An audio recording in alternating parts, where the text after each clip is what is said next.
Androgenic fluency will set you apart from 90% of modern men, plus an ancient technique. So first and foremost, let's discuss this invisible language that permeates all men, but many seem to be deficient, bankrupt, depreciating in. So there is a literal bio-language within every man, which allows a currency of energy to be traded between his glands, his brain, and his spirit. The market makers aren't hedge funds, they're hormones. They're your dopamine, your testosterone, your DHT, your DHEA, your norepinephrine. Modern men are suffering energetic inflation. Too much stimulus, zero substance. If it were a language, as is the analogy of this particular video, it would be gibberish. It would be gobbledygook. It would be a mess. So androgenic fluency, this is your ability to understand and influence your own masculine chemistry, and subsequently the way attention, desire, and arousal trade as a real currency, starting to speak a language which is as old as time. But first, let's check our grammar. So the grammar of biological power. Androgens are the grammatical rules that govern your masculine expression in this world. Many are socially illiterate, as I preface, but you will not be. So I liken the spike in testosterone to a verb. It commands, it asserts, it builds. DHT as your punctuation, sharper in tone, deeper resonance, clearer boundaries. You know the feeling when you're conversing with someone whose language confidence is partially behind yours. It limits the bandwidth of information for accessing, understanding, empathy, and even attraction in the people you are conversing with. So misalignment happens through your stress, through your addiction, through your low sleep, through your poor recovery. It means a broken syntax, meaning your actions are going to lose coherence in the world. Essentially, gentlemen, what I'm trying to convey to you is you may look the part, you may wear the suit and tie and be nice, brushed, and marketable to the world, but everybody hates a product that has good marketing but has no substance behind it. So coherence and congruence. The true articulation of masculinity isn't speaking louder, it's being biochemically coherent, being congruent as the inner reflects the outer and the outer reflects the inner, and so on and so forth. But let's discuss the neurodialect in which this manifestation happens. So the brain translates your androgens into behavior. They shape how reality hears you. Testosterone affects everything from your speech rhythm, cadence, pitch, decision latency, and also your risk perception. Another way to think about this is the health of your androgenic portfolio influences the clarity of you as a transmitter in this world. Some men speak or transmit a clearer signal because their neural circuitry doesn't stutter under stress. You can think of this as linguistic neuroscience. Your hormones determine not just what you say, but how powerfully you say the things that you are saying.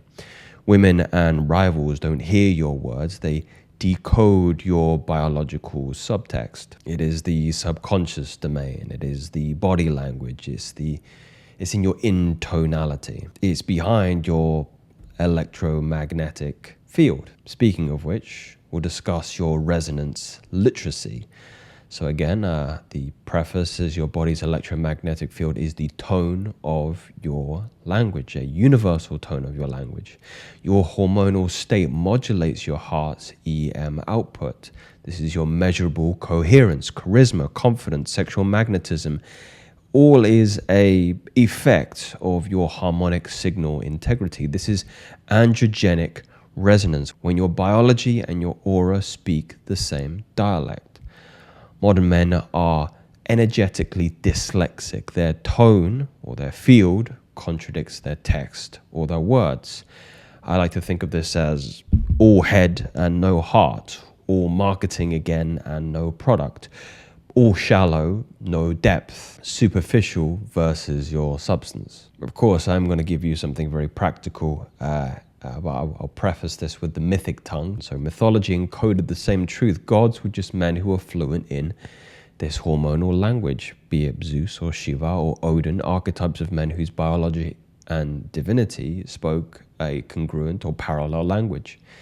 You can find this interpretations of fire, breath, chi. Logos is another interesting one, all metaphors for androgenic speech. To speak it cleaner or clearer is to reclaim your mythic tongue, to turn endocrinology into existential command. So this is how we orchestrate them, through one of the most primal powers that we still have access to: solar recalibration, electromagnetic hygiene, and sunning. So the theory is to reconnect the body's internal electrical grid to the planet and the stars that power it. So, practically speaking, what does this look like? At sunrise or sunset, spend 2 to 5 minutes grounded, barefoot if possible, in contact with the soil, and expose as much of your skin as possible, including the genitals, to natural light. I'm fortunate enough to be in a location where I have a duplex, so I've got this big window that is just behind the camera, and I can sunbathe pretty much nude and get the full benefit of the masculine aura of the sun on and in my skin. And the benefits to which are plentiful: circadian calibration, so morning and evening sunlight triggers retinal and skin photoreceptors that regulate the hypothalamic pituitary gonadal axis, supporting healthy testosterone rhythms. Nitric oxide activation, good for vasodilation and blood flow. Vascular tone, crucial for androgenic delivery system and erectile health. Vitamin D synthesis, of course, I'm not going to go too much into that. Grounding, so physical contact with the earth equalizes electric potential, reducing cortisol and improving your heart rate variability, which is crucial for your parasympathetic nervous system, for recovery, for coherence, essentially. And of course, local photobiomodulation. Near-infrared wavelengths penetrate tissues up to several centimeters, stimulating your mitochondrial cytochrome C oxidase activity, boosting your ATP potential in Leydig and endothelial cells. The sun is inherently masculine, guys. It is the father principle, it is radiance, it is clarity, it is direction, it is aura and competence. You want hormonal clarity, you want nervous system coherence, you want a field that hums in tandem, in phase with the Earth's own aura. Pick the masculine frequency, pick the solar frequency. Start focusing more on substance as opposed to something more superficial. And that's not a theory, that's a fact. Speak soon.